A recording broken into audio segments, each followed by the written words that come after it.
Je suis heureux de vous accueillir pour cette petite conférence qui fait suite à la conférence d'il y a 2 mois au Château Malagar. Mais je vois qu'il ne reste que l'élite, alors je vous en félicite. Donc dans cette conférence, quand on m'a reproché, et à juste titre, qu'elle était un peu générale et qu'elle n'était guère concrète, mais ça va changer, rassurez-vous, nous avions essayé de prendre un peu de hauteur pour nous demander ce qu'est la foi de l'Église, et surtout cette caractéristique de la foi que nous donne l'apôtre Saint Jean, c'est que la foi est victorieuse. La foi est militante, elle est victorieuse, et elle est victorieuse d'abord parce qu'elle s'origine dans la vision béatifique des anges et des saints. Elle s'origine dans le mystère même de la Sainte Trinité. C'est la lumière divine, la lumière de la Sainte Trinité, qui est communiquée aux hommes qui habitent l'Église, qui même structure l'Église, la Sainte Église catholique, et elle est victorieuse parce que notre Seigneur Jésus-Christ est déjà victorieux dans la gloire du ciel. Et elle doit être victorieuse en nous aussi, d'abord parce que nous avons un esprit défaitiste. Nous avons un esprit défaitiste parce que nous oublions la perspective de l'éternité. Nous voyons les choses à l'horizon terrestre et on est bien obligé de faire comme cela pour vivre au jour le jour. Mais notre Seigneur est vainqueur, nous sommes des vainqueurs et nous n'avons qu'à aller chercher la victoire que notre Seigneur Jésus-Christ a acquise, et il faut que nous vivions dans la perspective de l'éternité. Et puis la foi est victorieuse, ou elle doit être victorieuse, parce qu'il y a en nous des blessures du péché originel qui demeurent, il y a des tendances mauvaises, et nous avons parfois, souvent, la tentation de diminuer l'acuité de la foi, de diminuer les exigences de la foi, de la trafiquer un peu par diminution de la vérité, par contournement, par l'introduction de faux principes qui vont nous donner beaucoup d'ignorance, et que cette ignorance, nous essayons de la colmater par l'imagination. Et c'est un des grands malheurs, même chez les défenseurs de la foi que nous voulons être, de céder à cet aspect défaitiste de notre foi. La foi, donc, a comme objet la vérité par Dieu, la vérité contemplée par les anges fidèles et par les bienheureux, et la vérité victorieuse et béatifiante dans le paradis céleste auquel nous devons aspirer de toute notre âme. Et la foi au sens le plus restreint du terme, celle qu'on appelle, qui porte sur les vérités credenda, les vérités à croire, les vérités qui sont directement révélées par le bon Dieu. Cette foi, elle entraîne dans son sillage beaucoup de vérités connexes qui s'articulent aux vérités premières de la foi, qu'on appelle des vérités tenenda, et aussi elle entraîne dans son sillage des vérités factuelles, ce qu'on appelle les faits dogmatiques, toutes choses qui sont nécessaires à son autorité ou à son identification. Par exemple, si vous prenez dans le Concile du Vatican, lorsqu'il parle de l'infaillibilité du magistère ordinaire et universel, et il dit les vérités à croire. Et lorsque vous prenez la définition de l'infaillibilité pontificale, la définition dit les vérités à tenir. Il y a 2 termes différents parce qu'il y a d'abord ce qui est directement révélé et puis ce que l'Église articule à la révélation selon la logique humaine, ou bien les faits dogmatiques qui sont nécessaires pour que la foi puisse exister, sur le sens des termes, par exemple, sur la vérité, l'écuménicité d'un concile, sur la réalité d'un pape. Ce sont des faits contingents qui auraient pu ne pas exister, mais que l'Église tient infailliblement, sinon il n'y a plus de foi. Et donc, si on veut résumer d'un mot ce que nous avions vu, la foi, la vertu de foi, celle qui est en chacun d'entre nous, ne peut être que celle de l'Église catholique romaine. Sans cela, elle sombre dans un subjectivisme mortel. J'ai ma foi, je crois à ma manière, selon mon expérience. Voilà. Et donc, elle doit être celle de l'Église, sinon elle sombre dans le subjectivisme, c'est-à-dire le modernisme, ou bien elle s'égare et elle se perd en suivant une fausse règle. Ah oui, mais moi je crois comme telle personne, comme tel monseigneur, comme tel abbé, comme tel livre. Non. La foi, c'est la foi qui sauve, la foi qui est télogale, c'est la foi de l'Église catholique qui doit exister en nous. Et notre affaire pour aujourd'hui, c'est de voir la foi de l'Église au cœur de la vie chrétienne. La vie chrétienne est dans une très grande tourmente. Et dans ce cas-là, il faut conserver la foi, tout le monde est d'accord pour le dire. Mais quelle foi? Selon quels critères? De quelle manière? Eh bien, ça tient en un seul mot, c'est la foi de l'Église. La grande victoire de notre foi, celle qui en nous est lumière et vertu, c'est d'être identiquement la foi de l'Église. D'être vraiment identiquement la foi de l'Église. Et la grande victoire de notre foi, donc celle qui est vraiment lumière et vertu, c'est d'engendrer dans notre âme la véritable vie chrétienne. Elle est la foi de l'Église, mais la foi de l'Église qui engendre en nous une vraie vie chrétienne, une vraie vie d'union à notre Seigneur Jésus-Christ, une vraie vie préparatoire à la vie céleste. Il y a quelque chose qui est frappant, c'est qu'il y a identité entre la définition de l'Église et la définition de la vie chrétienne. Dans la définition, il y a identité. Prenez par exemple la magnifique définition que donne Bossuet, qui n'est pas un docteur de l'Église, mais qui a un bonheur dans la parole. Cette phrase qu'on cite très brièvement, et c'est dommage parce qu'elle est beaucoup plus complète. « Jésus-Christ est un avec l'Église, portant ses péchés. L'Église est une avec Jésus-Christ, portant sa croix. Jésus-Christ est en son Église, faisant tout par son Église. L'Église est en Jésus-Christ, faisant tout avec Jésus-Christ. » Vous me demandez ce qu'est l'Église. L'Église, c'est Jésus-Christ répandu et communiqué. C'est Jésus-Christ tout entier. C'est Jésus-Christ homme parfait, Jésus-Christ dans sa plénitude. Voilà ce que disait Bossuet, et on retient cette phrase, l'Église, c'est Jésus-Christ répandu et communiqué. Ou vous connaissez la phrase de Sainte Jeanne d'Arc, Jésus-Christ est l'Église, et m'est avis que c'est tout un. C'est la même chose. On essayait d'introduire dans son esprit une distinction, un coin entre Jésus-Christ et l'Église, mais Jésus-Christ et l'Église, c'est la même chose. Et donc, l'Église, c'est Jésus-Christ, c'est le corps mystique de Jésus-Christ, Jésus-Christ répandu et communiqué. Et comment l'apôtre Saint Paul définit-il la vie chrétienne? Eh bien, il dit tout simplement, ce n'est plus moi qui vis, c'est le Christ qui vit en moi. Ou encore, pour moi, vivre, c'est le Christ. Et donc, l'Église ou la vie chrétienne, c'est la même chose, sous deux aspects différents, mais c'est la même chose, et donc, il serait mortel, proprement mortel de vouloir séparer la vie chrétienne et l'Église, ce qu'ont fait toutes les sectes protestantes, ou ce qui a été la grande tentation des différents gallicanismes. Il est impossible de vivre chrétiennement en ayant une sorte d'indifférence pour l'Église. Et il est insupportable aussi, eh bien, de mettre une sorte de subordination subversive en disant l'Église, c'est comme je vis. Et non, il y a cette identité et il faut que nous nous abstenions absolument de les séparer.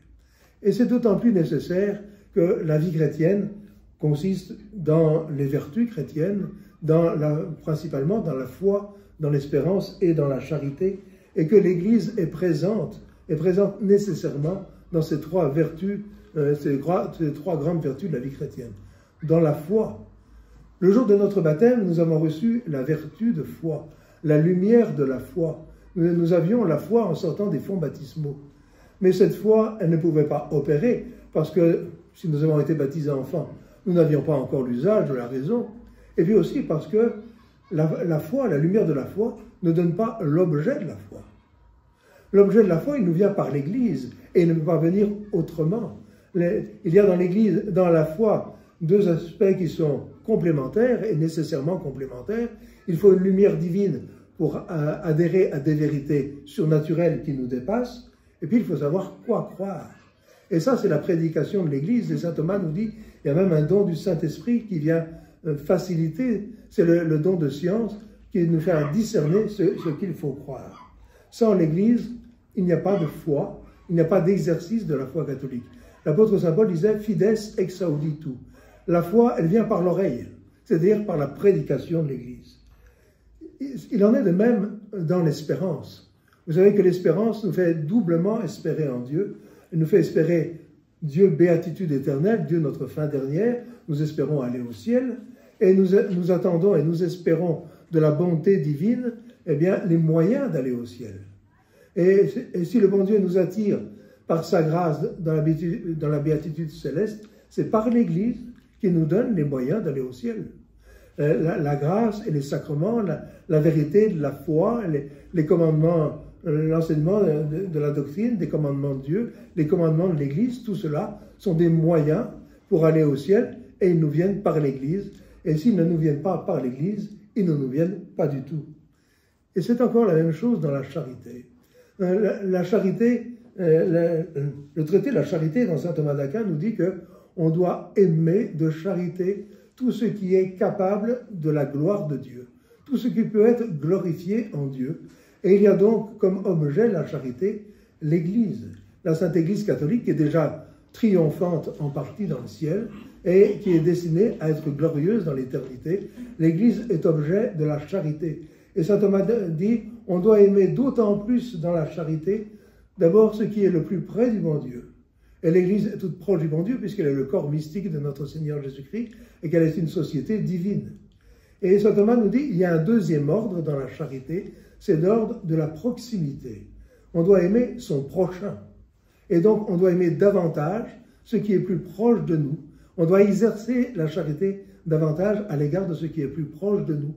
Et il n'y a rien qui soit plus proche de nous que la Sainte Église catholique, puisque nous en sommes les membres, puisqu'il n'y a pas une distinction adéquate entre l'Église et chacun d'entre nous, parce que chacun d'entre nous fait partie de l'Église. L'Église est davantage notre prochain qu'un frère siamois, si on en avait un, qu'un époux ou qu'une épouse, qu'un frère ou une sœur, parce qu'il n'y a pas de distinction adéquate entre l'Église et nous. Et donc, l'Église est présente dans tous les exercices de la vie chrétienne, et principalement dans la foi, dans l'espérance et dans la charité. Et comme je vous le disais en commençant, la vie chrétienne est devenue très difficile.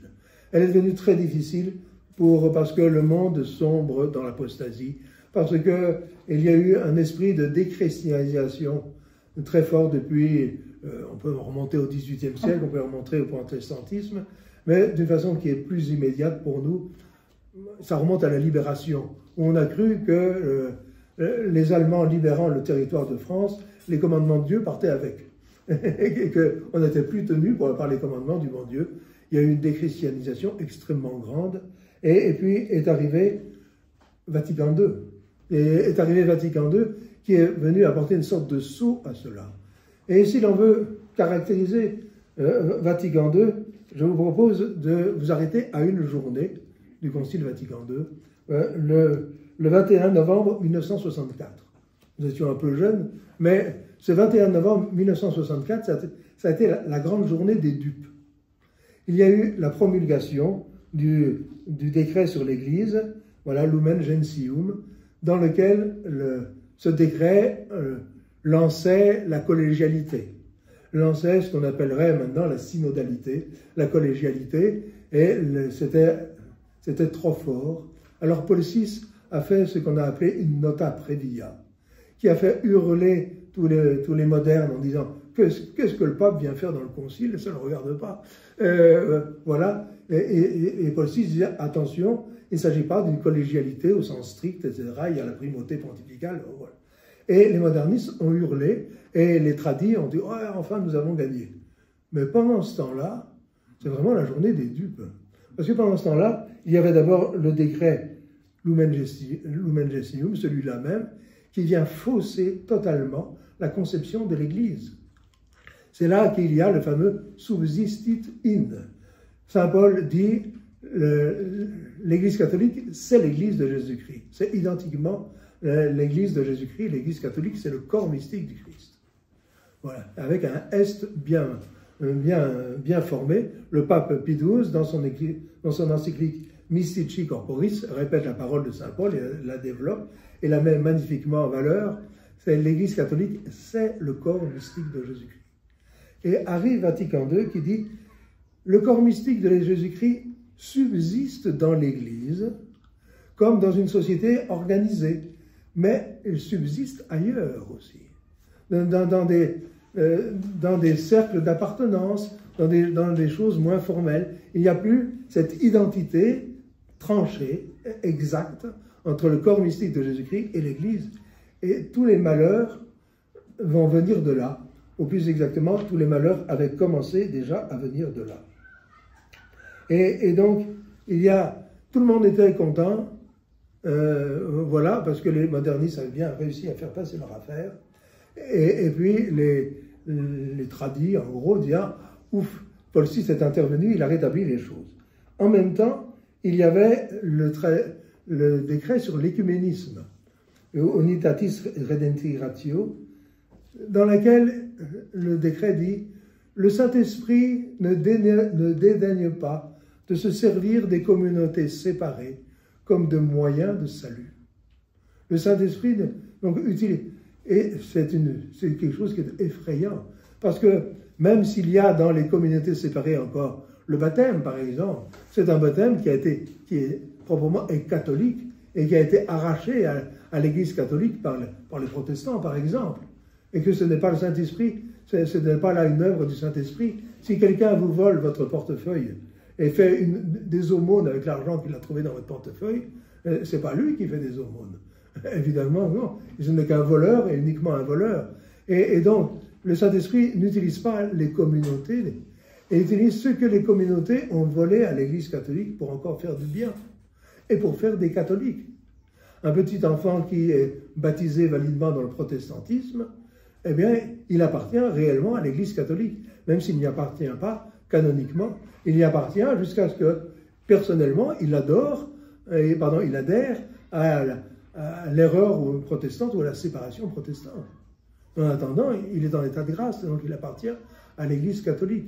Et le décret sur l'écuménisme attribue aux sectes dissidentes de l'Église l'œuvre intérieure que le Saint-Esprit accomplit dans les gens qui sont dans l'erreur pour les faire sortir de leur dissidence. Les sectes acatholiques sont par nature des obstacles au salut et non pas des moyens de salut. Ils font obstacle à la grâce divine parce qu'ils diffusent l'erreur, parce qu'ils séparent du corps de l'Église. Et voilà que le décret sur l'écuménisme dit non, non, non, non, non, non, non. Le Saint-Esprit s'en sert comme de moyens de salut. Et ça va tout à fait avec le subsistitine, ce sont des cercles d'appartenance.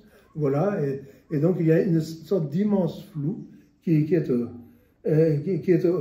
autour. Et puis, il y a encore, dans ce 21 novembre 1964, le décret Orientalium Ecclesiarum, qui est censé traiter des orientaux catholiques, mais qui en profite au passage pour ouvrir la porte des sacrements, et particulièrement de la Sainte Eucharistie, aux schismatiques, c'est-à-dire à ceux qui ne sont pas membres de l'Église. Et ça, c'est la première fois qu'on voit ça dans l'histoire de l'Église, d'admettre en principe, même s'ils mettent des réserves, d'admettre en principe, eh bien, que des non-catholiques puissent recevoir le sacrement de la Sainte Eucharistie, alors que c'est le sacrement de l'unité de l'Église. Que la fin première, comme dit saint Thomas d'Aquin, de ce sacrement, c'est l'unité de l'Église. Et voilà qu'on va pouvoir le donner à des gens qui ne sont pas dans l'unité de l'Église et qui ne veulent pas y rentrer, parce que sinon, leur cas serait déjà résolu. Et puis, encore dans cette journée du 21 novembre 1964, c'est le jour où a été instauré, non pas comme acte du Concile, mais comme acte personnel de Paul VI, eh bien, le jeûne eucharistique d'1 heure. C'est-à-dire la destruction du jeûne eucharistique. Parce que 1 heure avant la communion, le temps d'aller à l'église, d'écouter un sermon long et barbant, etc., l'heure est passée. Et de fait, ça a été détruit. Et de fait, Paul VI a rajouté une couche en 1973, voilà, dans un décret Immense Caritatis, disant le jeûne eucharistique désormais, c'est d'1 heure, sauf pour les malades, même non alités, et leur entourage, où le jeûne eucharistique sera d'1 quart d'heure. Et 1 quart d'heure, Et on pourra prendre donc jusqu'à un quart d'heure avant la communion, toute nourriture et même l'alcool. Voilà, un quart d'heure avant la communion, on peut encore boire un petit. Et il n'y a plus de jeûne eucharistique. C'est fini. Plus de respect, plus rien. Et on a oublié que c'est notre Seigneur Jésus-Christ réellement présent. Et en 1964, quand Paul VI a pris ce décret, c'était encore Jésus-Christ réellement présent dans la Sainte Eucharistie.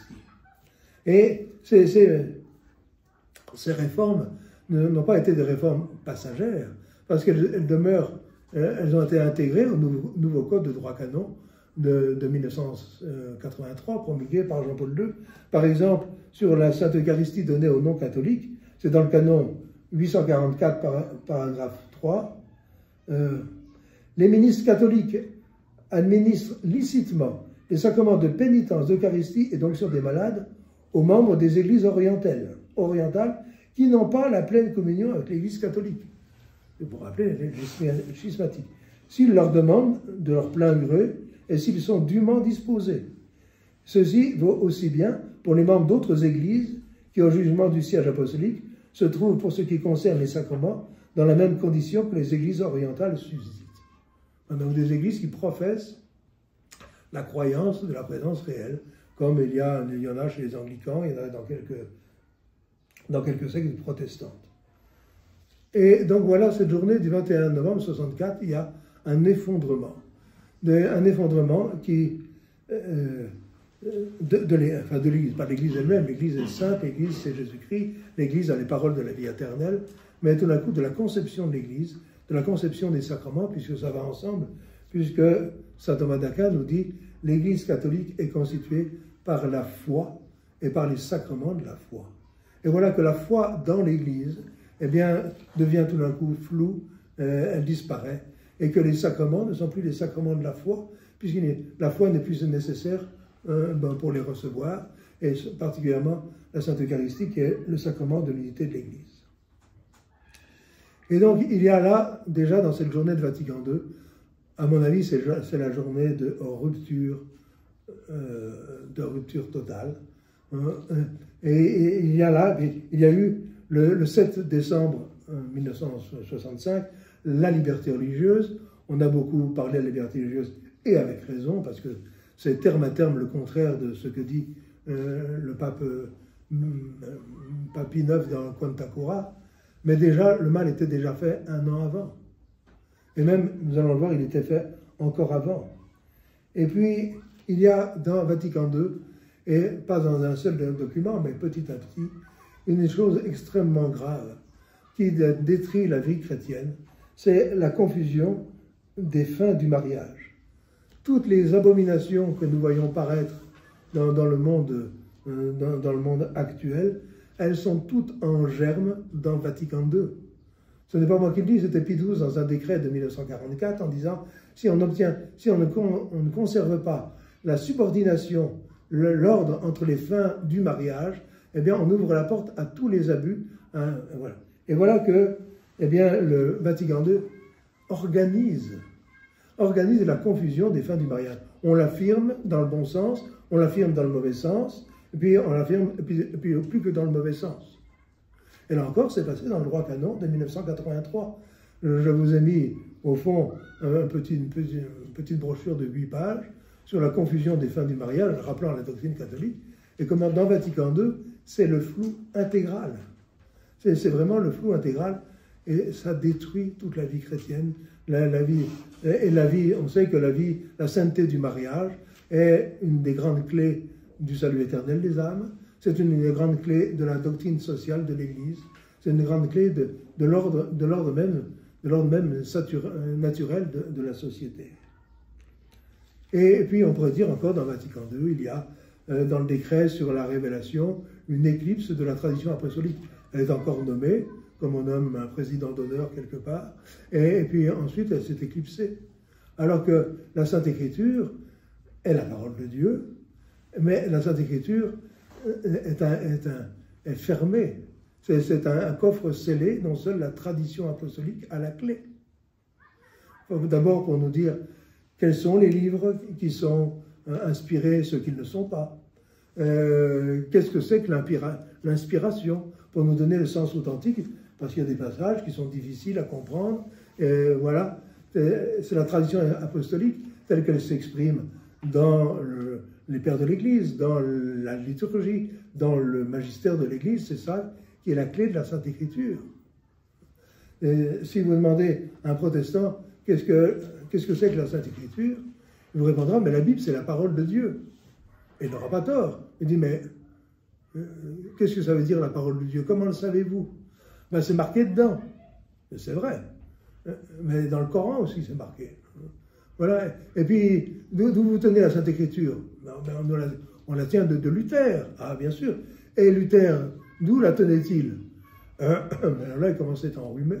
Voilà, parce qu'il la tenait, il l'a volée à la Sainte Église catholique. Et on ne va pas dire que le Saint-Esprit ne dédaigne pas de se servir des falsifications de Luther comme d'un moyen de salut.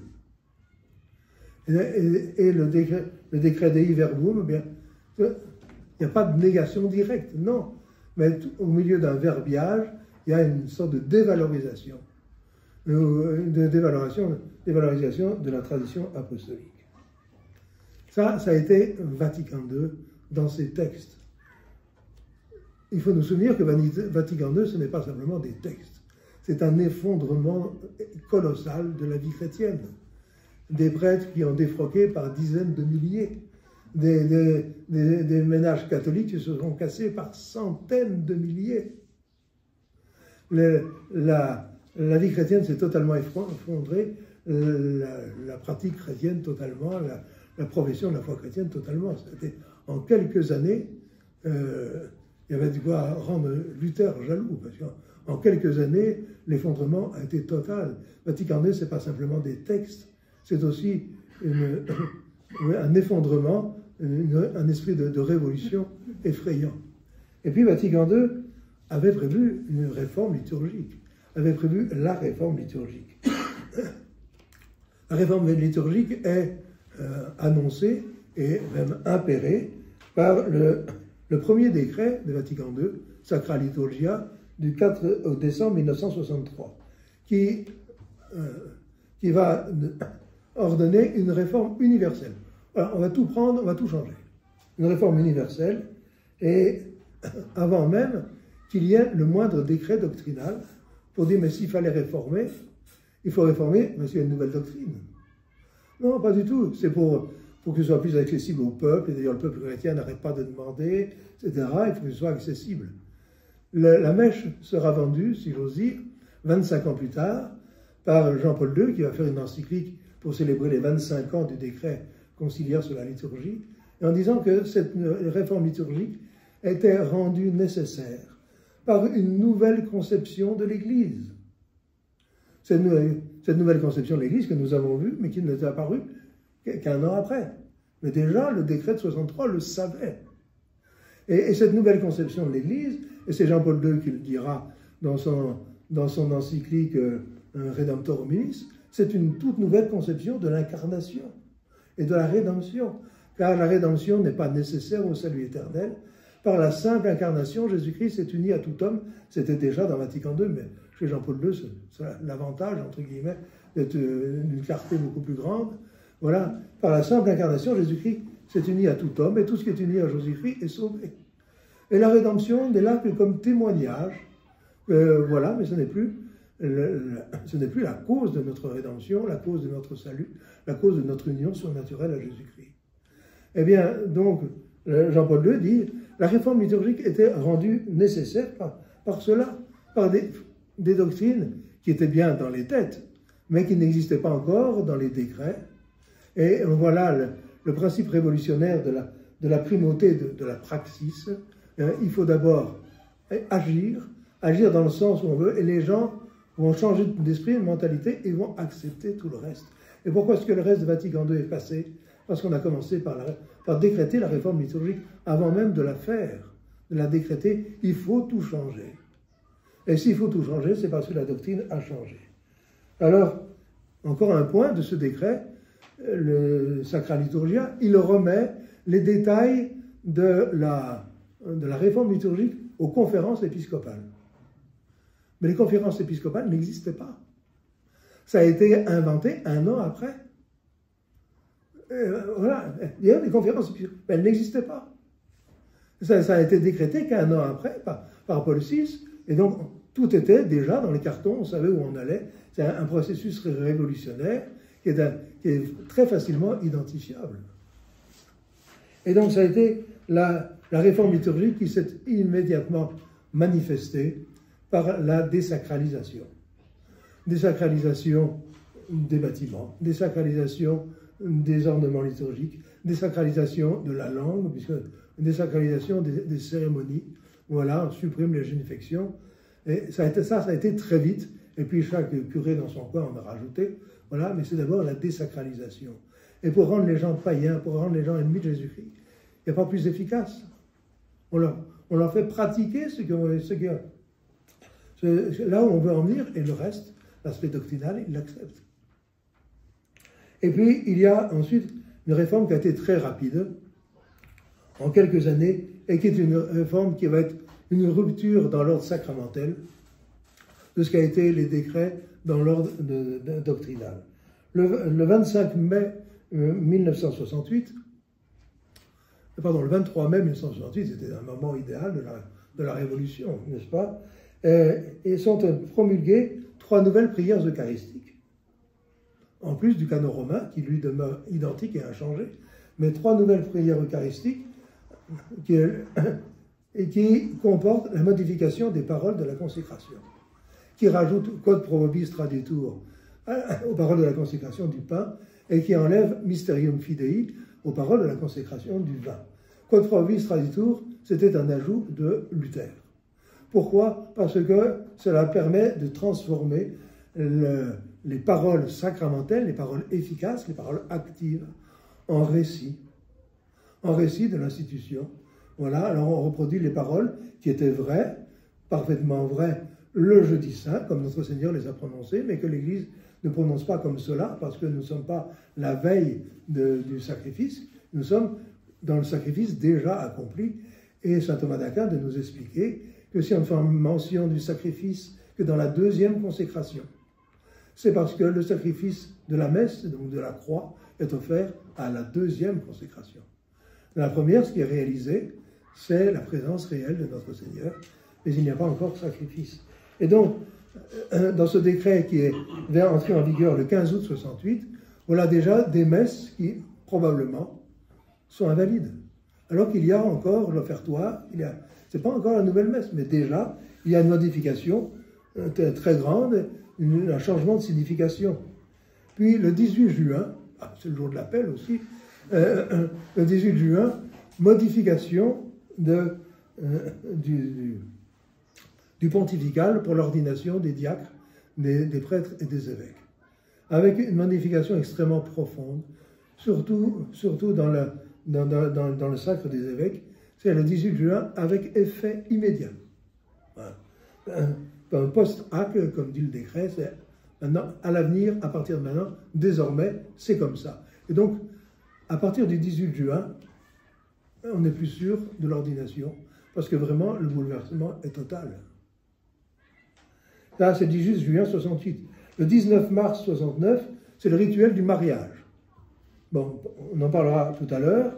Le 21 mars 69, avec effet le 1er janvier 70, c'est le calendrier, le nouveau calendrier. Bon, voilà. Bon, le 3 avril 1969, avec effet le 30 novembre 69, c'est la nouvelle messe, qu'on a appelée la nouvelle messe, qui se caractérise d'abord par la suppression de l'offertoire. La suppression de l'offertoire, c'est ce sacrifice par lequel nous nous offrons nous-mêmes à notre Seigneur Jésus-Christ pour qu'il nous prenne dans son sacrifice, pour que nous soyons partie prenante de son sacrifice, que nous puissions offrir avec lui et en lui le sacrifice rédempteur, et ce qui est notre salut et ce qui est une exigence de notre nature humaine, c'est ça l'offertoire. L'offertoire est sacrificiel. Et comme l'offertoire déplaisait souverainement à Luther, eh bien, qu'est-ce qu'il restait à faire? Eh bien, le supprimer.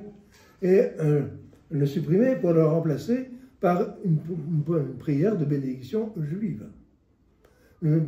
C'est un de ceux qui ont travaillé qui s'en vante. Une bénédiction juive, voilà, le pain, fruit de la terre, du travail des hommes, etc. Et j'avais un vieil ami, M. Vinclair, pour ceux qui l'ont connu, qui me disait, qui était un protestant converti, qui s'était converti en 1928. Et quand est arrivé à la nouvelle messe, il a entendu ça, mais il dit, je connais ça, ces prières. Quand j'étais protestant, c'était le bénédicité.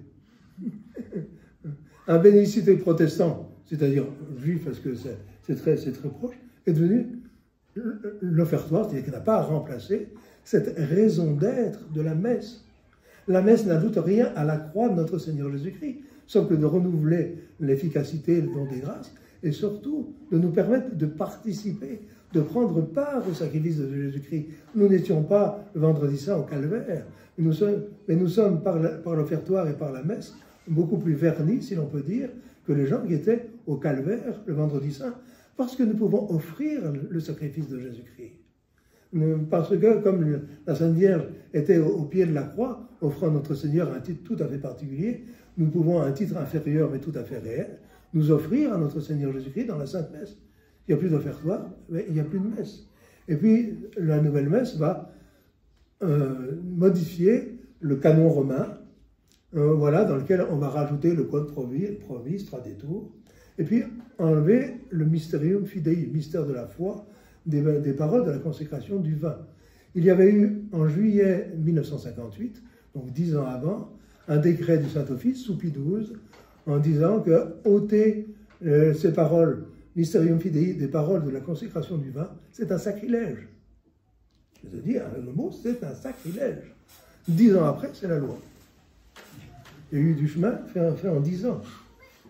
Et puis, ensuite, le 15 mai 69, avec entrée en vigueur le 8 septembre 69, c'est le rituel du baptême.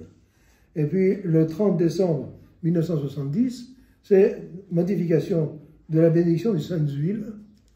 Et puis, comme dans notre pays, dans notre temps, les communications sont très difficiles, etc., alors on n'est plus obligé de prendre de l'huile d'olive.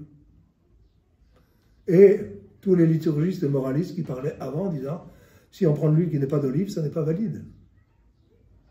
Mais voilà, hein, Vatican II qui magnifie dans les moyens de communication sociale, et le monde est devenu petit, etc., a tout plein de banalités de ce genre-là.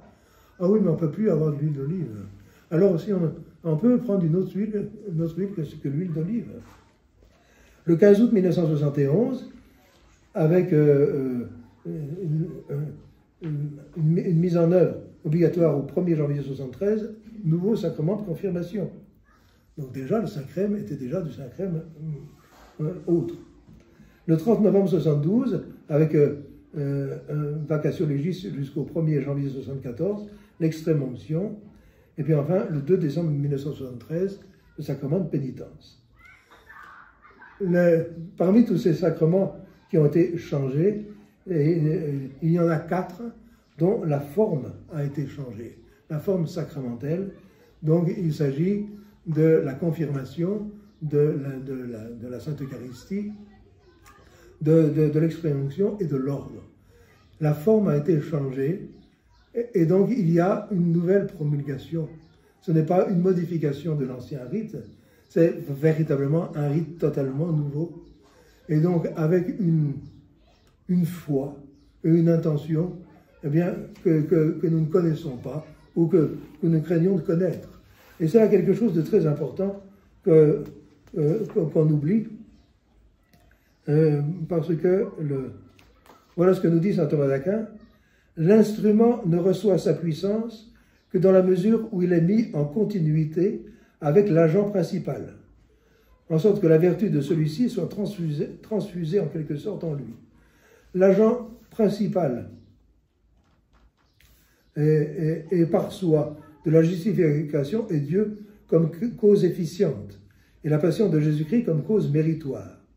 Le sacrement est mis en continuité avec cette cause par la foi de l'Église, qui rapporte l'instrument à la cause principale et le signe au signifié.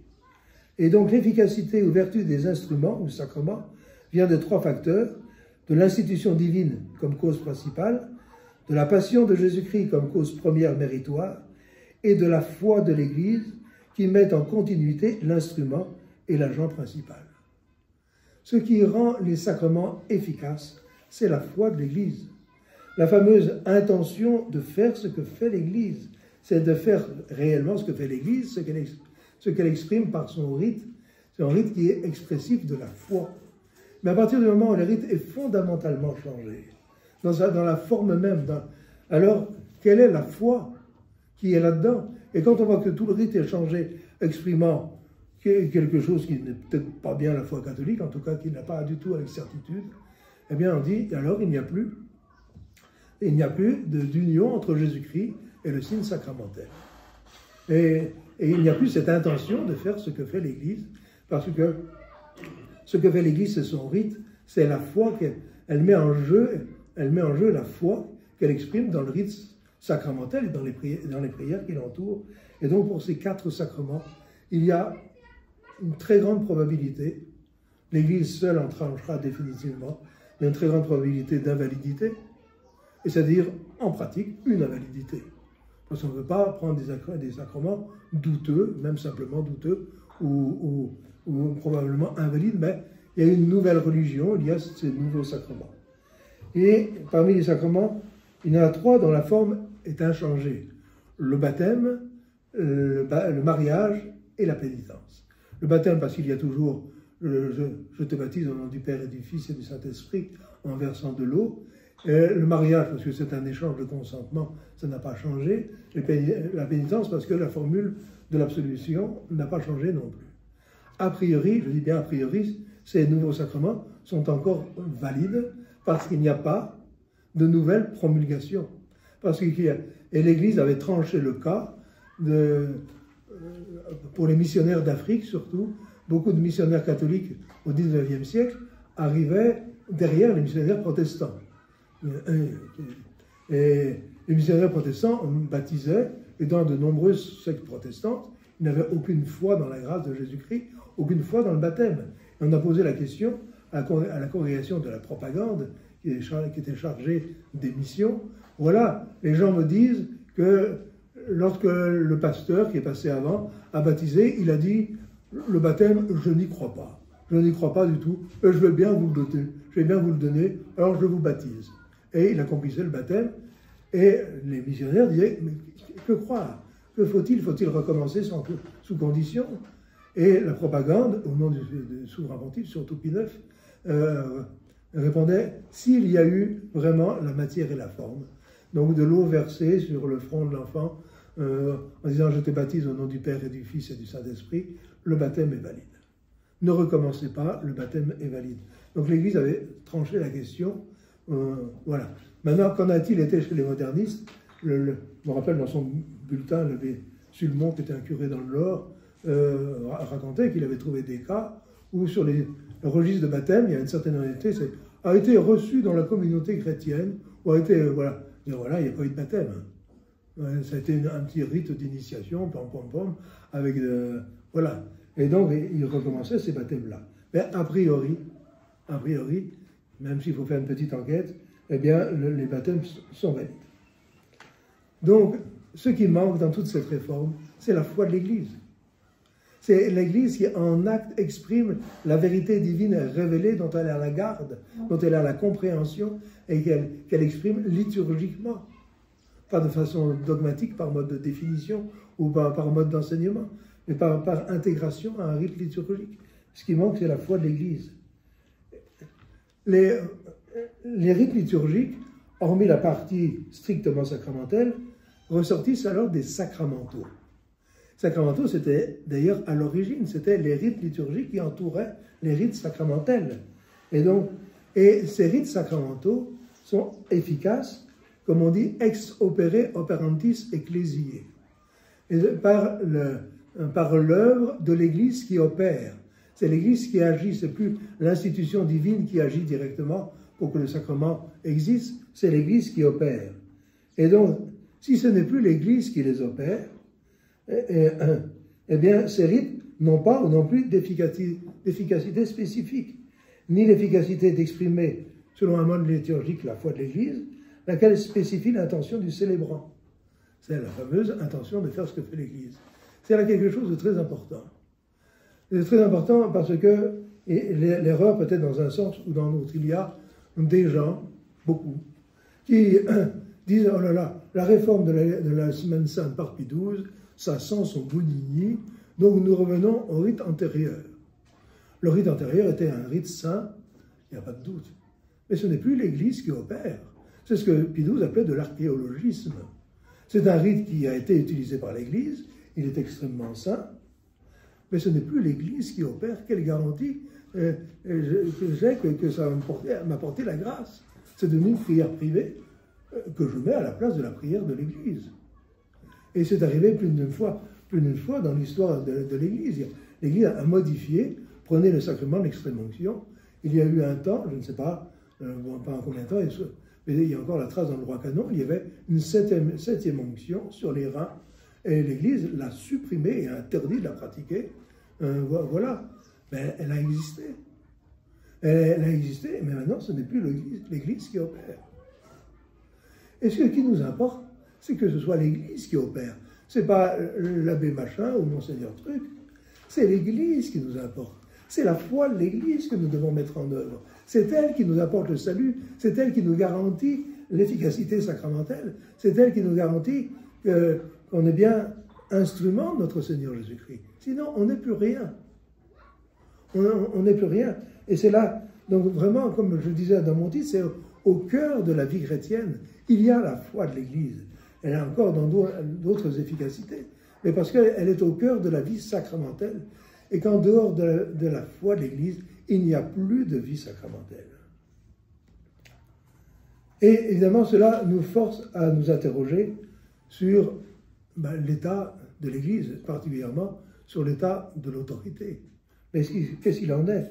On voit bien que Vatican II, dans son ensemble, dans ses textes, dans ses réformes, dans son état d'esprit, est une sorte de fardeau, d'obstacle à la foi, qui rend celle-ci impossible à exercer si l'on attribue les actes de Vatican II et de ses suites à l'autorité pontificale, telle que notre Seigneur l'a instituée.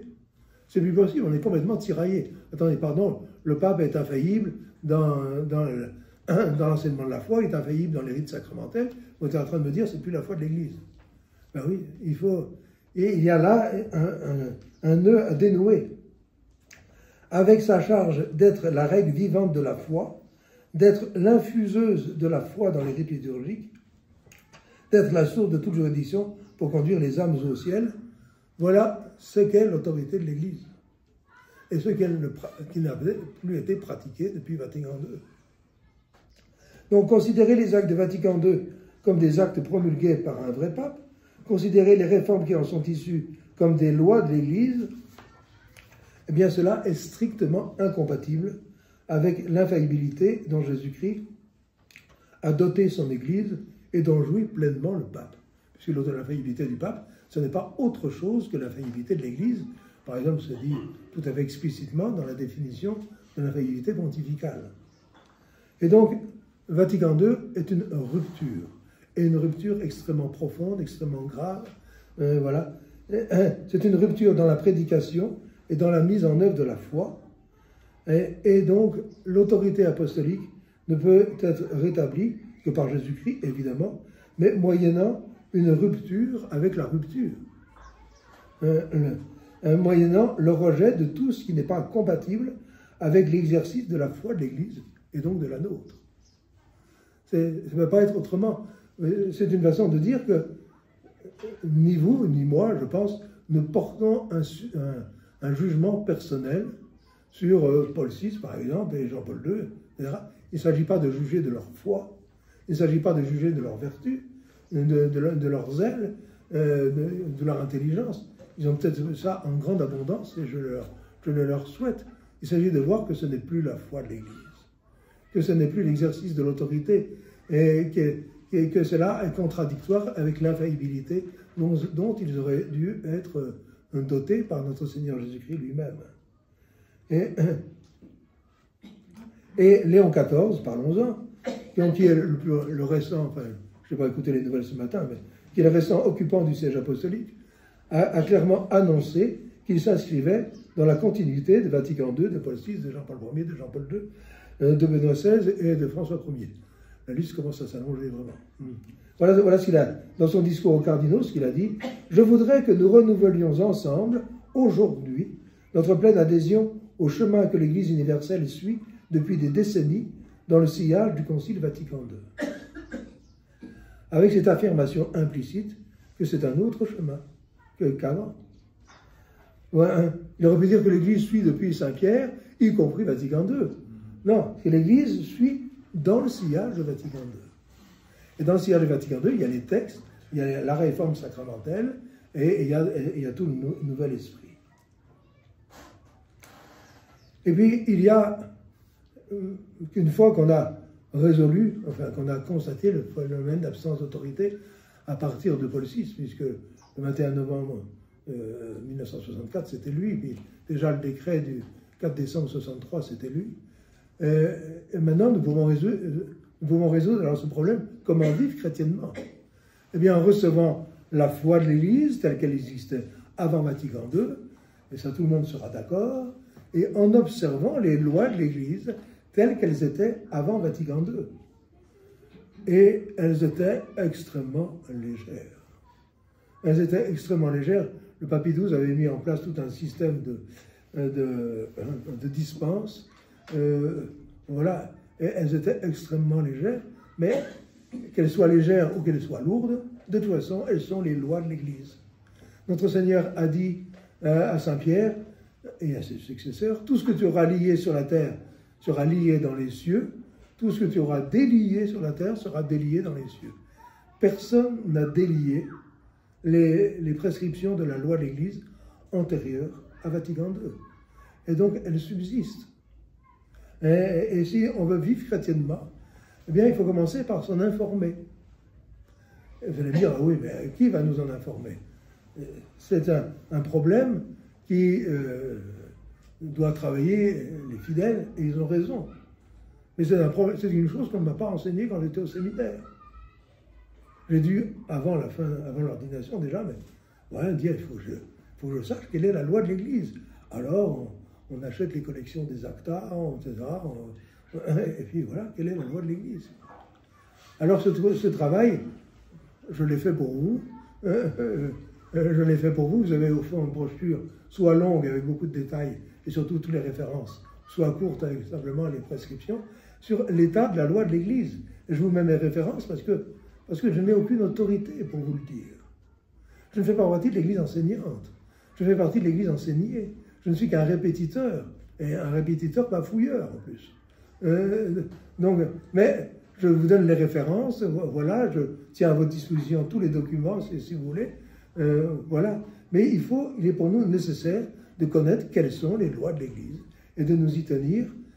Et je ne vous dis pas que c'est un maximum à faire, c'est un minimum à faire, parce que les lois étaient déjà bien légères.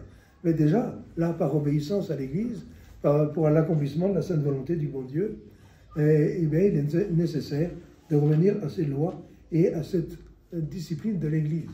D'autant plus que la discipline de l'Église, que les lois générales de l'Église sont garanties par l'infaillibilité.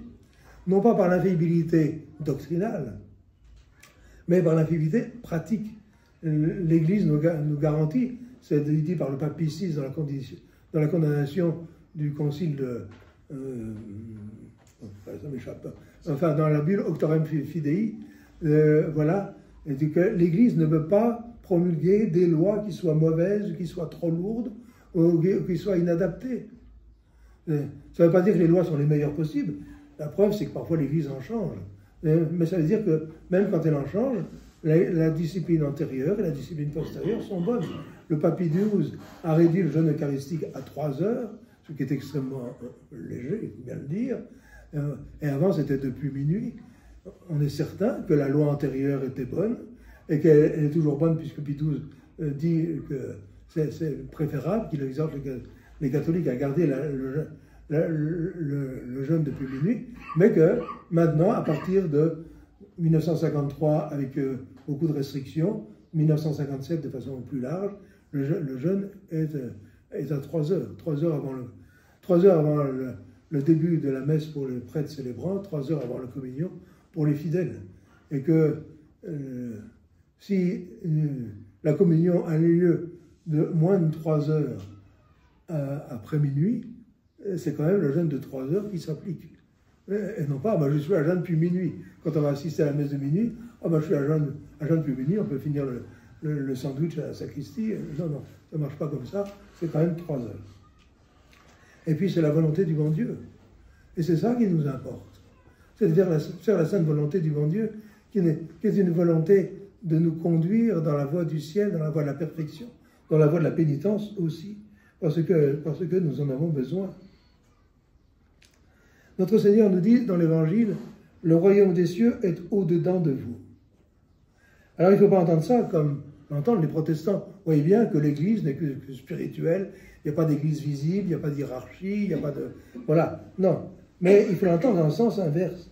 Notre vie intérieure, la vie chrétienne, c'est de recevoir en nous, et avec une mesure qui est celle de notre charité, de recevoir en nous intérieurement la vie de l'Église.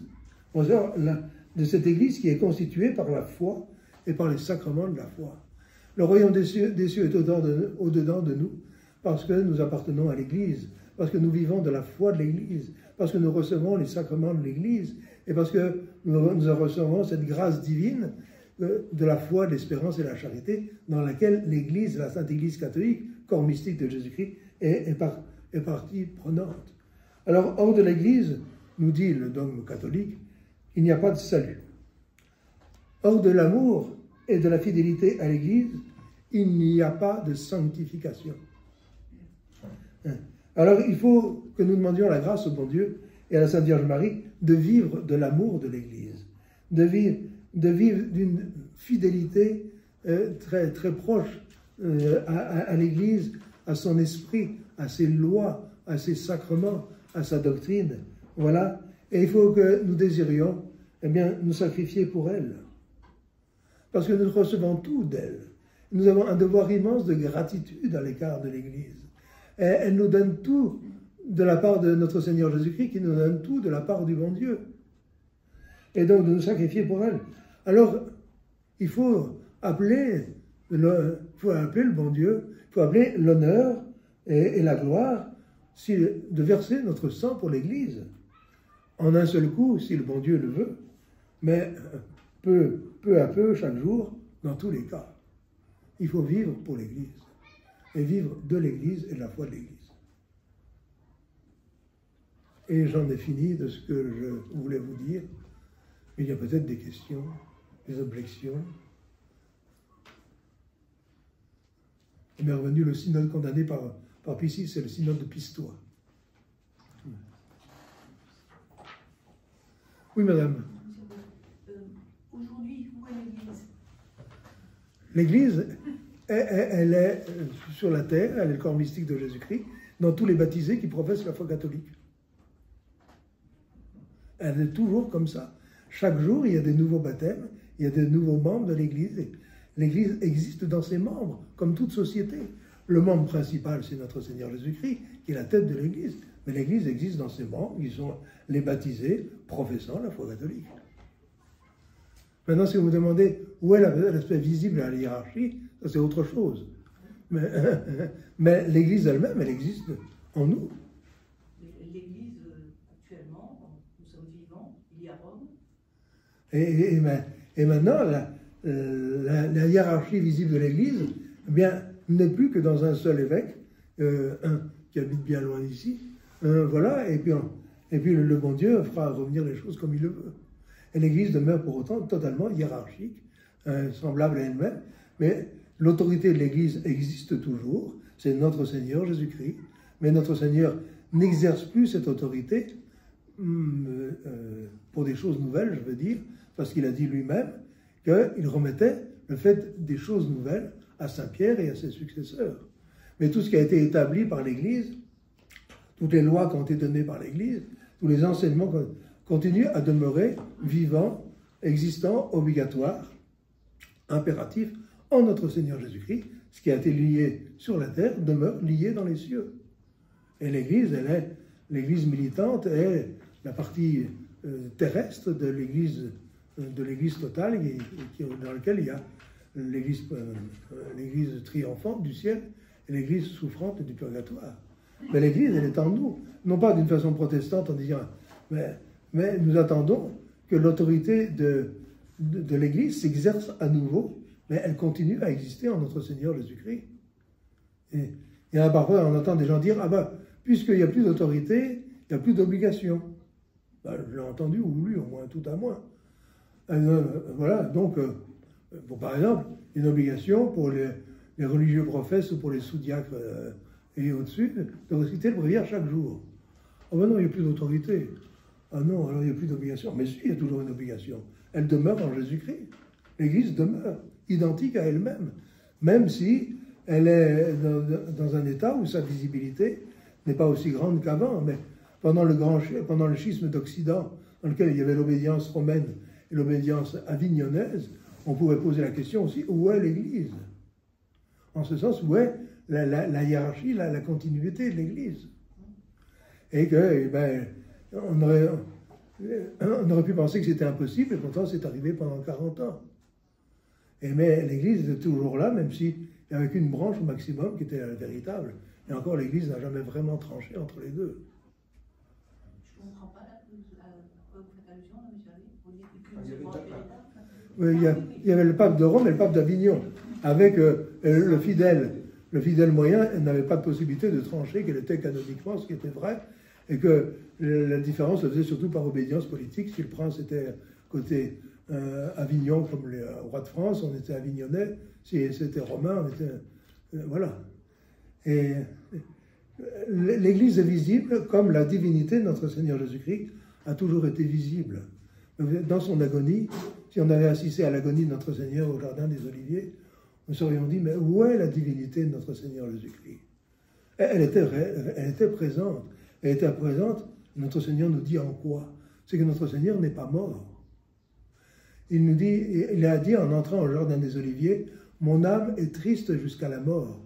Et comme notre Seigneur n'est pas de Marseille, ce qu'il dit, c'est la vérité stricte. S'il avait laissé le cours ordinaire des choses se passer, il serait mort. Et il n'est pas mort. L'Église catholique, elle n'est pas morte. Il y a toujours des gens, comme vous, madame, qui disent, mais où est l'Église? Je veux être de l'Église. J'aime l'Église catholique et je veux lui appartenir. L'Église n'est pas morte. Elle suscite encore des amours et des martyrs. Alors il faut que nous soyons dans ces amours, et si Dieu veut, dans ces martyrs. Quand vous dites qu'elle subsiste en un seul évêque, quel est cet Non, évêque? je dis qu'il n'y a qu'un seul évêque qui a été nommé avant Bénédicte II, qui est encore vivant, au moins apparemment. C'est un Mexicain qui a bon pied, bon oeil et 103 ans.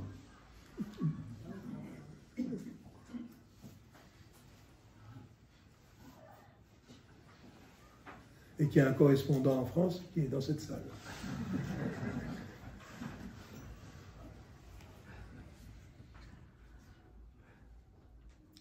Oui. Il y a actuellement, est-ce qu'il y a un successeur de Pierre? Il y a quelqu'un assis sur le chaise de Saint-Pierre, ça c'est un fait indéniable, qui n'est pas revêtu de l'autorité apostolique, parce que sinon je partirai à Rome immédiatement pour faire ma soumission, mais qui peut-être va assurer visiblement une continuité, le bon Dieu fera comme il veut, une continuité en disant que pour que le prochain pape apparaisse comme le successeur réellement du dernier vrai pape. Et qu'il y a une continuité humaine. C'est pas notre Seigneur ne va pas faire renaître l'Église d'une façon qui n'est pas conforme à la constitution de l'Église. Il ne va pas tout d'un coup susciter quelqu'un qui vous dira, ça y est, c'est moi le pape. Jésus-Christ m'est apparu cette nuit, c'est moi le pape. Vous lui direz, ça ne va pas, n'importe quoi. Le pape, il faut qu'il soit visiblement le pape. Que les catholiques puissent adhérer à lui comme étant la tête de l'Église catholique. Et là, pour l'instant, ce n'est pas le cas, parce que, en fait, personne n'adhère, vous n'adhérez par exemple à François Ier comme étant la règle vivante de la foi. Et pourtant, c'est ça l'adhésion à l'autorité du souverain pontife. Mais je ne sais pas, il faut se laisser porter par le bon Dieu qui chaque jour nous donne assez de lumière pour savoir comment faire pour être fidèle à l'Église. Et vous parliez de faits dogmatiques, et justement le fait dogmatique du souverain pontificat. Est-ce que vous pourriez un peu développer sur ce point-là? On appelle faits dogmatiques des faits contingents, c'est-à-dire qui auraient pu ne pas arriver, et qui sont nécessaires à la constitution de l'Église, à la constitution de son magistère, et la vérité du souverain pontificat d'un pape, de quelqu'un qui est au siège de Rome, fait partie des faits dogmatiques. Et si le fait que Pie XII, par exemple, était pape, si ça n'était pas un fait dogmatique, je pourrais dire, Pie XII a défini l'Assomption de la Sainte Vierge Marie. Et s'il est le pape, je suis obligé de le croire. Mais est-ce que c'est de foi qu'il est le pape? Eh bien oui.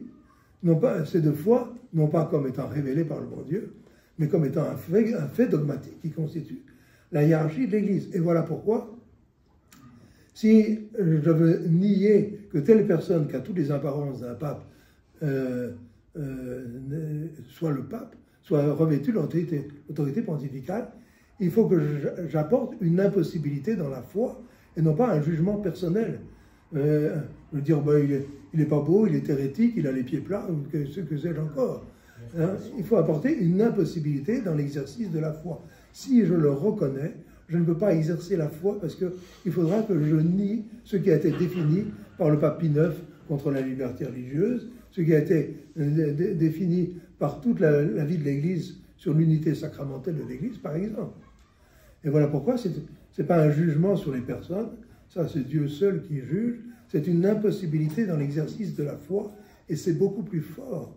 Et c'est cela seul qui peut nous autoriser à dire non, ce n'est pas le pape, c'est le pape Adrien Ier, me semble, qui dit qu'on ne peut nier le pontificat d'un souverain pontife que pour une raison de foi exercée, non pas pour une raison diplomatique, politique, que sais-je encore. Une raison de foi, mais pas en jugeant la foi personnelle, mais d'exercice de la foi. Or, reconnaître quelqu'un qui, comme Léon XIV, qui dit on va s'inscrire dans la continuité de Vatican II,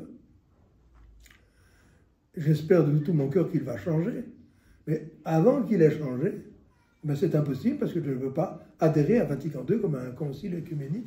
Je ne veux pas adhérer à la réforme liturgique comme étant la liturgie de la Sainte Église, et ainsi de suite. La foi m'en empêche absolument. Et donc, je dis, ben, le fait qu'il soit le souverain pontife n'est pas un fait dogmatique parce que la foi s'y oppose. Mais il n'y a que la foi qui puisse s'y opposer.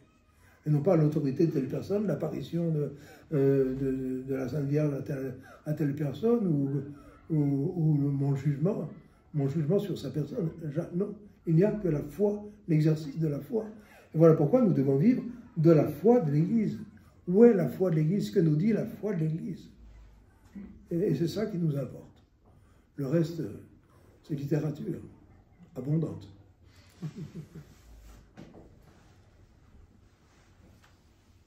Donc, pour reprendre ce que vous disiez à l'instant, si par exemple on est amené à établir d'un point de vue humain que tel souverain pontife était influencé par des loges maçonniques, ou voire même prêter certaines allégeances à des obédiences maçonniques, est-ce que, voilà, on peut en dire quelque chose sur son souverain pontificat?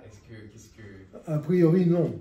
Parce que tout ça, c'est toujours des hypothèses, et même si c'est des certitudes, ce ne sont pas des certitudes de l'ordre de la foi. Et moi, j'ai besoin que ma certitude soit de l'ordre de la foi. Vous allez me dire, mais pourquoi vous ne parlez pas de l'hypothèse du pape hérétique, schismatique, etc. Ce sont des études qui sont permises par l'Église, donc tout à fait vénérables, même si j'ai la conviction que, je ne sais pas quoi, que Léon XIV est hérétique, et qu'il me l'a dit, voilà, il m'a téléphoné pour me dire, voilà, je suis hérétique, eh bien, ça ne suffit pas. Parce que moi, j'ai besoin d'une certitude de foi, et d'exercer la foi catholique, parce que sinon, c'est un fait dogmatique. Et ça, je crois que c'est vraiment très important. Sinon, on part dans toutes sortes d'hypothèses, de délires parfois, et qui ne sont pas, et qui ne suffisent pas. on pourrait redéfaire les souverains pontificats. Tous. Même avant Saint-Pierre. Ah oui, non. Oui, le sang d'État, par exemple.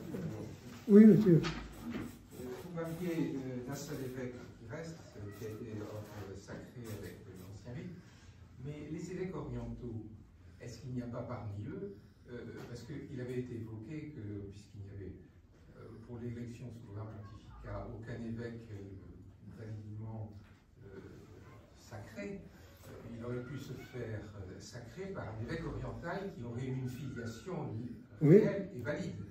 C'est vrai, vous avez tout à fait raison. Il y a même aussi quelques évêques nommés par Paul VI avant la réforme du pontifical du sacre, qui sont encore vivants. Mais dans ces cas-là, les évêques orientaux, peut-être pas changer les rites, mais il faudrait voir, parce qu'il y a au moins une douzaine de rites orientaux, alors il faudrait regarder. Il y a peut-être une filiation qui est encore valide. Mais si demain, il y a un pape élu qui dit, voilà, la foi... qui validerait son élection. Voilà, qui peut guérir de toutes les, les manques canoniques immédiatement. Même prendre un évêque sacré par Monsieur Lefebvre en disant, vous étiez excommunié, je vous relève, vous me sacrez, puis je vous y remets. Oui, ça paraît bizarre.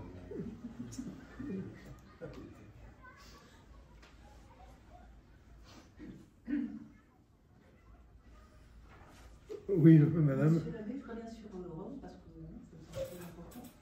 Donc, pour vous, Rome, ça n'est pas une néo-église, c'est l'église. Mais une néo-église, c'est un terme très pratique, mais qui est très flou. Il n'y a pas un jour une société religieuse qui a pris le nom d'église conciliaire et qui s'est dit, maintenant, c'est nous, c'est plus l'église romaine. C'est une situation extrêmement difficile à débrouiller parce qu'il n'y a pas eu de rupture canonique.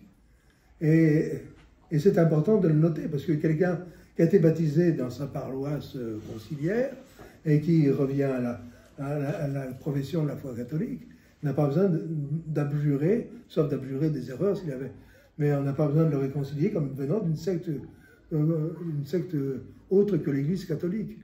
Et de même, les gens baptisés dans leur Église conciliaire, eh bien, contractent toujours les empêchements de mariage, par exemple, que donne l'Église catholique pour les catholiques et qui n'existe pas chez les baptisés non catholiques. Donc il ne faut pas être dupe d'un mot, Église conciliaire, qui est très pratique, mais qui est sans consistance canonique. Et alors c'est difficile. On ne peut pas en prendre ça comme argument, on peut prendre ça comme une vue générale un peu floue, mais on ne peut pas dire qu'il y a une nouvelle Église qui est née. Il y a dans les structures de l'Église catholique des gens qui ne sont pas catholiques, des gens qui professent une autre foi, qui manipulent d'autres sacrements, et ainsi de suite. Voilà, mais dire que c'est pas une église, à part un confrère qui me disait, comme vous, un confrère qui n'est plus de ce monde, qui me disait, ben oui, dans tous ces gens-là, c'est conciliaires, ils ne sont pas catholiques, etc., c'est comme les schismatiques. Et je lui ai dit, mais alors pourquoi allez-vous célébrer parfois la messe dans leurs églises? Parce que si c'est dans des sectes non catholiques, c'est absolument interdit. Ah, bon. Ben oui. Et donc, il faut essayer d'avoir un vocabulaire qui colle à la réalité, même si dans le quotidien, on peut faire des raccourcis. Mais il ne faut pas être dupe de ces raccourcis-là.